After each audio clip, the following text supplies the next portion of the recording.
copyright theft, I think, is relatively rare, but the belief that particularly newer writers have that their ideas are somehow unique and original, and therefore what can they do to protect them? There's a lot of paranoia. You hear writers talk frequently about, a film's just come out, I'm sure I mentioned an idea to that producer, well, quite possibly. We get 8,000 to 9,000 writers apply to us every year. And the number of ideas that are incredibly similar is enormous. There are so many ways of telling stories and so many kinds of stories.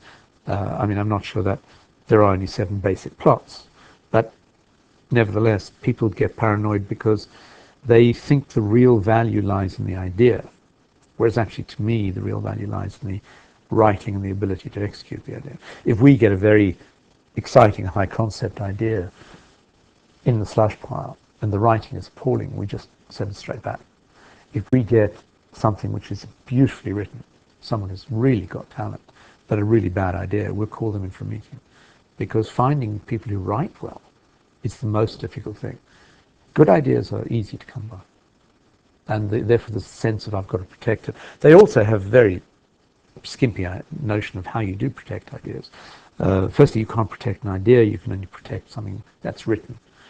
And you don't have to do anything, you're automatically granted copyright protection.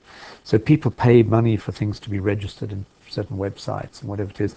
All it does is it may be a defense if someone else accuses you of stealing their idea. It doesn't give you any protection, per se. In Britain, we have a breach of confidentiality law, so that any writer communicating an idea to anyone in the film or television industry or publishing or to an agent should mention, if they feel so inclined, on a piece of paper somewhere, I'm showing this to you in confidence. That's all you have to do.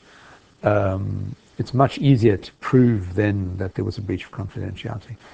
The law was made when Rock Follies was produced by Thames 20 odd years ago, and the idea had come from 3 actresses. Thames turned their idea down and 2 years later made something which was fundamentally their idea without involving them, without paying them. And there was no treatment, there was no script. So the lawyer realized he couldn't sue Thames under breach of copyright.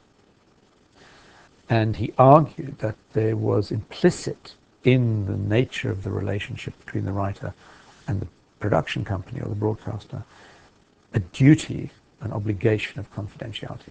And the court ruled that there was, so that became the law. And that's actually a much easier way to protect ideas. But my view is, the only thing you really need to worry about is that the person who steals your idea is better writing than you.